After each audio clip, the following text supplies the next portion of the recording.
National Security Advisor John Bolton on Monday criticized North Korea's denuclearization efforts, saying leader Kim Jong-un was not living up to the commitment he made to President Donald Trump at their June meeting in Singapore. Bolton talks with Nick Schifrin about North Korea, as well as U.S. plans to reinstate sanctions on Iran. Transcript: Nick Schifrin, the snapback of economic sanctions on Iran today fulfills President Trump's promise 90 days ago, when he withdrew from the Iran nuclear deal. At the same time, the administration is trying to get North Korea to give up its nuclear weapons, and dealing with ongoing Russian aggression. At the center of all this, National Security Advisor Ambassador John Bolton. I spoke to him a short while ago. Ambassador, thank you very much. What is the goal of the sanctions that are snapping back today? John Bolton, U.S.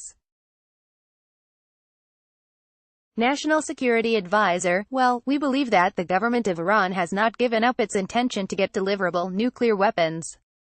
And so, by abrogating the Iran nuclear deal, which we felt was fundamentally flawed, this enables us to put sanctions back on and to recreate the pressure that we think will be necessary to get the regime to change its behavior. We have been in consultation with our ally about this. We're all of a mind we don't want Iran to get nuclear weapons. But I think we all also recognize that the Iran deal didn't cover ballistic missile development, it didn't cover Iran's terrorist activity, it didn't cover Iran's belligerent military activity in the Middle East. We think all those issues need to be on the table to talk to Iran about.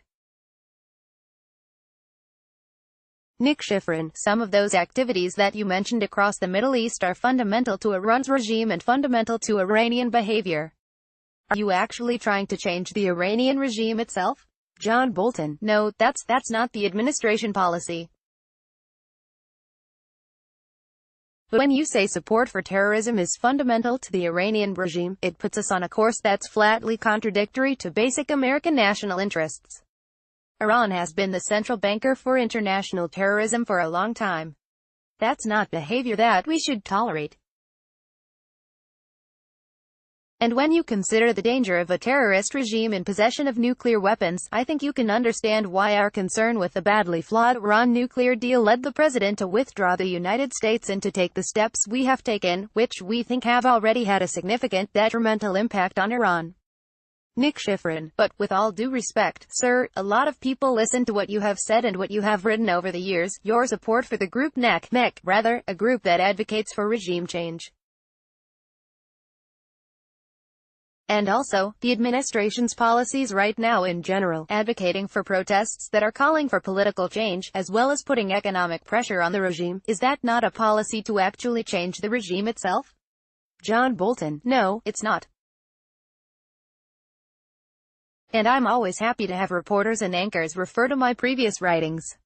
I'm glad you had a chance to read them. But that's not what I do now. I give advice to the president. I don't make decisions. I think I can say that we are determined to put enormous, unprecedented pressure on the regime to get it to change its behavior.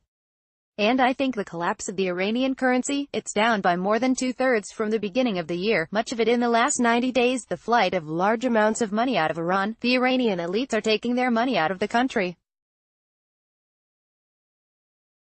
putting it in European bank accounts to safeguard it, and the protests we have seen all around Iran, from those in Tehran itself to small towns and villages, where the people are showing their enormous discontent with the regime of the Ayatollahs, shows that the pressure is having an effect. Nick Schifrin, the regime often uses anti-US propaganda, but the US itself is actually relatively popular among the Iranian people.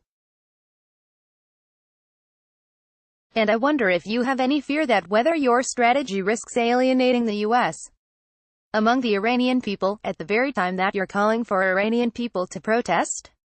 John Bolton, look, what we have seen in these demonstrations, which, as you know, began in earnest in over 100 towns and cities last December, is that the protesters, farmers, shopkeepers, workers, not the educated elites, although they're getting increasingly involved, what they have been chanting is death to the regime.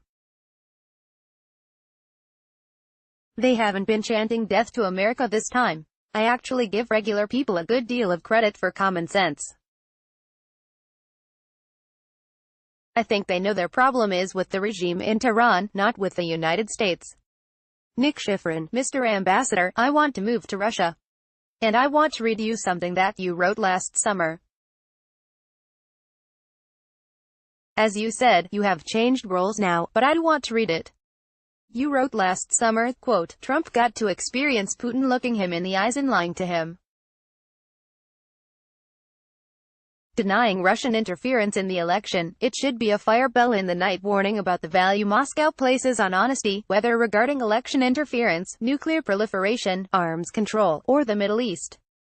Negotiate with today's Russia at your peril. You also wrote Russian meddling in 2016 was a, quote, act of war. If that was an act of war, has the U.S. response been proportionate? John Bolton, well, as I say, I love hearing my words read back to me. What I can say today is that the president is deeply concerned about Russian election meddling. He has said so on numerous occasions. And that's why he ordered, after a briefing by key agencies on the National Security Council of the steps they were taking to prevent Russian and other foreign meddling in the 2018 election and the broader issue of influence operations against the United States, that's why he ordered the press briefing that we had. Nick Schifrin, well, with all due respect, sir, I think we saw that briefing, and we saw other security officials doing that briefing, but we also see the president himself and the rhetoric he chooses to use, especially standing next to Vladimir Putin and saying that he believes his denial on election meddling in 2016. John Bolton, well, now you will let me finish the answer I was giving. He heard all of what you heard in that briefing. He knew exactly what people were going to say, less detailed, because classified information was withheld. And he wanted the American people to hear what the government was doing to protect the integrity of our elections, so that they would continue to have confidence in our constitutional process. I think, really, one of the objectives of Russia and other adversaries is to erode confidence, to erode mutual trust among Americans. And I think hearing that we were working effectively to stop it was important. The president has said on multiple occasions that he believed that Russia had meddled and he was determined to stop it. And that's the position, that's the policy we're all pursuing. Nick Schifrin, were there any areas of cooperation that came out of the Helsinki summit that you are pursuing with Russia today? John Bolton, we didn't really anticipate that there would be concrete agreements. We felt that this was an opportunity for the two leaders of these two significant nuclear powers to have what we call in diplomacy an exchange of views. And they did across the full range of issues, including election meddling. Nick Schifrin, from the Russian side, they say that the two presidents discussed Syria as well, discussed trying to get humanitarian assistance into Syria, repatriate some refugees into Syria, and help reconstruct Syria. Was there any agreement specifically on working together in Syria? John Bolton, well, no, as I say, there was a broad discussion. We said, and much of this discussion, I might say, also took place in the expanded bilateral meeting, where the two leaders were joined by senior advisors. We talked about the importance of having a political framework within which to consider these questions and, in particular, the president's strong view that we needed to work with the Russians to get Iranian forces out of Syria and back into Iran. Nick Schifrin, you mentioned Syria. You mentioned Russia and Iran. Russia, of course, has intervened in Syria. Iran is well steeped inside Syria. Do you believe that Russia and Iran have actually guaranteed President Assad's victory? John Bolton, well, it's possible. On the other hand, President Putin told me in my preparatory meeting before the Helsinki summit, he told President Trump there that the Russians too would like to see Iran out of Syria, although they didn't think they could guarantee it on their own. I think it's unclear exactly what the relationship among the three is, the Assad regime, Russia and Iran. But the Trump administration inherited an expanded Russian presence in Syria from the Obama administration. And the growth of the Iranian threat took place substantially during that administration as well. President Trump's objective here is to get around out of Syria, get it out of Iraq and Lebanon, get it out of Yemen, get it back inside Iran. That's one of the reasons why any discussion with Iran about their nuclear weapons program has to take place in this broader context, or else we're ignoring a significant aspect of the Iranian threat. Nick Schifrin, I just want to ask, in the brief time I have left, a couple questions on North Korea. North Korea has frozen nuclear tests. As you know, they have blown up the entrance to their nuclear test facility.